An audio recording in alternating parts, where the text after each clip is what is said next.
usa ka dato nga ginganlag Sakeo nga pangulo sa mga kobrador sa buwis. Naninguha siya pagtanaw kung kinsa si Jesus. Apan mo buo si Sakeo ug wala siya makakita kang Jesus tungod sa panon sa mga tao. Busa, midagan siya una sa panon ug misaka sa kahoy si kumuro aron makakita siya kang Jesus nga moagi ni adtong dalana. Sa pag-abot na ni Jesus ni adtong dapita, mihangad siya sa kahoy ug miingon kang Sakeo.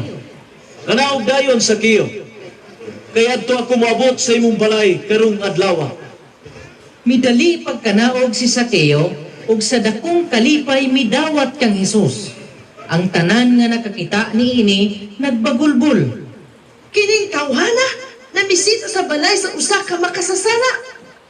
Ug mitindog si Sakeo ug miingon sa Ginoo. Sir, paminaw! Ihatag ko ang katunga sa akong katigayunan ngadto sa mga kabos. Ug kung ako nakalimbong kang bisan kinsa, ulian ko siya upat kapilo. Si Jesus miingon kaniya. Karong adlaw miabot ang kaluwasan ni ining balaya.